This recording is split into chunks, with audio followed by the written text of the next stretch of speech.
I want to bring to your attention the biggest miscalculation done by the Ruto administration. There's no way the UDA administration can survive with or without Azimio and Raila Odinga. Even clever propaganda and tactics from the KANU rulebook of the second president of Kenya, Daniel Toroitich arap Moi, even the best tricks from that rulebook will not work. Power has been devolved, but it has taken Kenyans quite some time to realize what has happened here. You see, the reason why after an election people defect to the president, that has been happening in Kenya for decades, is so that they can benefit individually, so that they can be able to gain the favor of the president to take development to their area. That one is no longer a factor.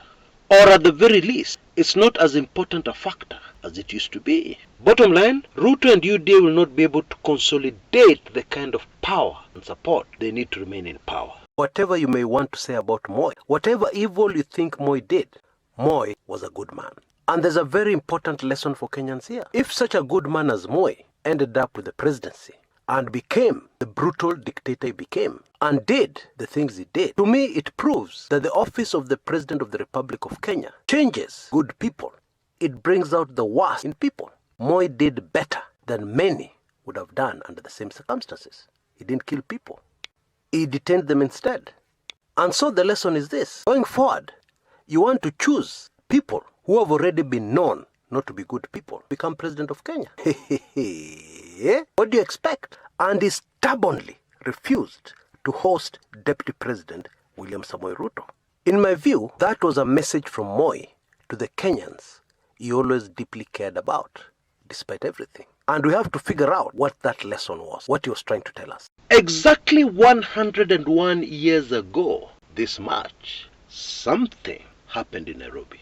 Something serious. On 14th March 1922, Harry Thuku was arrested. People heard Harry Thuku had been arrested and was being held at the Central Police Station. So almost 10,000 people gathered around that police station, picketing, protesting, demanding that Harry Thuku be released immediately. A woman called Rosemary Nyanjiru. And so as the peaceful protest was going on, Rosemary Nyanjiru approached the soldiers and told them, "Mbona hamtoi hizo suruali mtupatie sisi wanawake hapa?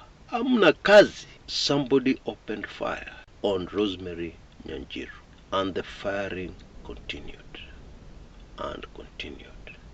The official death toll was 20. The real figure was at least 1,000 Kenyans lost their lives that day for a better Kenya.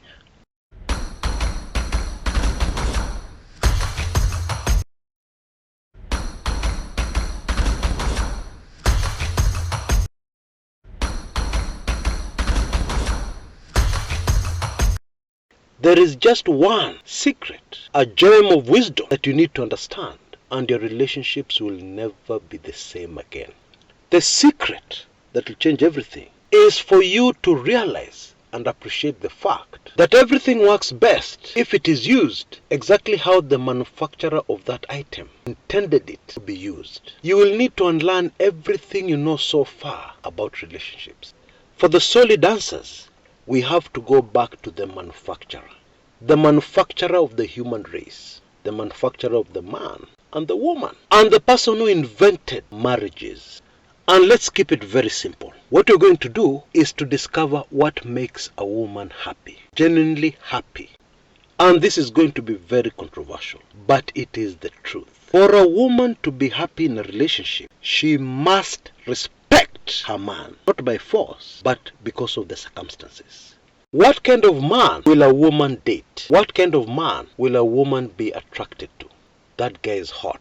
I'd love to date that guy. That man is a man she respects. That man, wait for this one, is a man who will put her in her place. Just listen in to girls' gossip, and you'll hear one of them saying, "Kale kamutu kalinipigia simu tena." Then they laugh. Translation, that is the man she can't respect. That is the man she can't imagine in 100 years she can ever date. That is why you'll see women introducing their husbands in a very interesting way.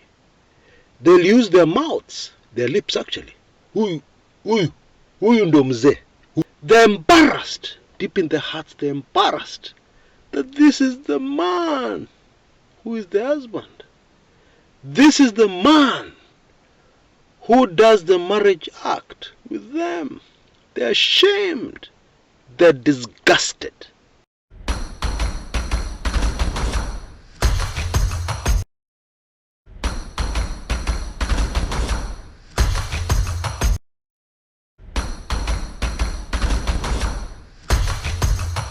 This very long-suffering typical Kenyan wife knew her husband very well. Anything in skirts, even if another man wore a skirt, the man would express interest. That's how serious a dogger this man was. But she stayed in the marriage for the sake of her children. And she did this at great risk to her own life, because as you all know these days, a husband's infidelity can lead to other very serious consequences, like diseases that have no cure. Okay? Admittedly, even a wife's infidelity can do the same, but wives more or less tend to be faithful. Okay? Well, the couple moved into this new neighborhood, and as usual, the husband started playing his games. It did not matter that the focus of his attention was actually the married woman next door. But fortunately, this married woman next door struck a very close friendship with the wife of this errant man called Jogo. So Jogo knew about the friendship, and that is why I was a little surprised when this woman suddenly started softening towards his advances, to the extent where she one day did the unbelievable, what he could not believe. She actually invited him for an as long as he followed the instructions to the letter. Hiyo ilikuwa rahisi sana, but Jogo figured that women nowadays are desperate, blah blah blah, and he's very handsome, he's very good looking, he's a lady killer, So he did not think much that it had been so easy. Well, he had tried for a while, but the way she just suddenly softened and akaingia box so suddenly should have made him suspicious, but he was not.